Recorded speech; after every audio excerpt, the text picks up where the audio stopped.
So the first question is like, why do we evaluate a child or an adult or a human being, period?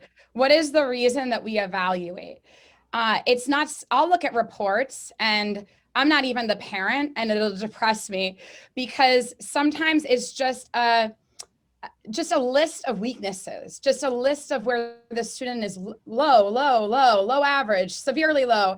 And it doesn't really provide very specific recommendations or life-changing information.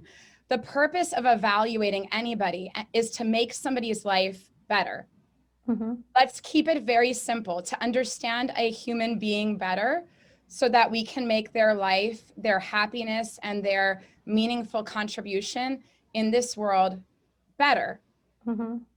Definitely. Sometimes I see that evaluating a child or or even an adult, it's kind of an X-ray. Like if you go to the doctor and you have a symptom, eventually, you know, the doctor is going to look like deep down in terms of what are the causes of what is happening, right?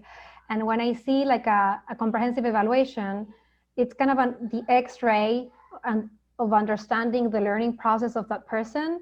That again, I totally agree with you, Krista, that most of the reports that you see are based on the deficiencies.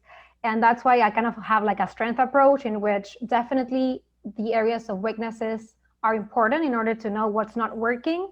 But at the same time, it's so much important to know what is actually working with this child, because if we put all together, you can have a full understanding of that particular child and then make a good plan for the child to thrive in school.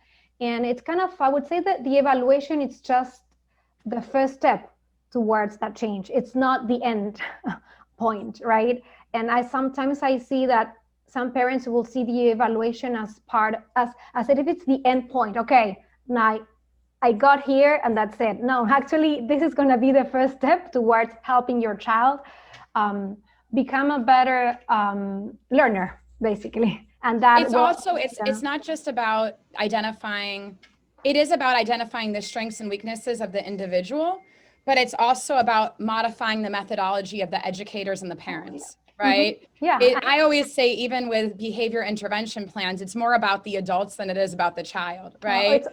So it's taken into account not just the child, but also the context, what's going on at home, what's going on in the, with his peers, what's going on with the school, what's going on within the community. You need to take into account all the different contexts to fully understand this particular child and make a good plan accordingly, right? Right. And so if all the evaluation does is put the child in a box, right? If all it does by itself is diagnose, you don't get a gold certificate just by having a diagnosis, right?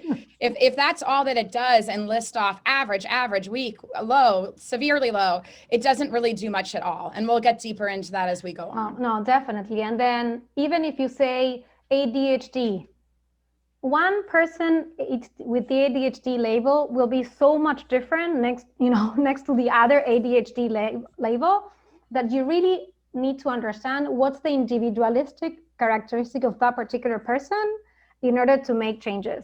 It's not just the label. It's just about fully understanding that child. Because if you're going to be based on just providing the label and think about recommendations because of that label, you may be missing out a lot of good information. Right. And then there's one last thing I want to add, and then I think we can move to the next slide. But this is not the same answer for everybody, right? So the reason for evaluating can be to answer questions of why about oneself. Sometimes even students asked to be evaluated because they notice that there's something and they want answers. Parents want answers. In some cases, people want a diagnosis because they want to be part of a larger community where they can, join a Facebook group and get support. And there's certain common characteristics that they can relate to. And then when we talk about, and we'll go deeper into this later, but when we talk about school district evaluations, what is the reason for evaluating in that regard is to consider what supports and services are needed and will make a difference in the educational environment of the student. Absolutely. Yes.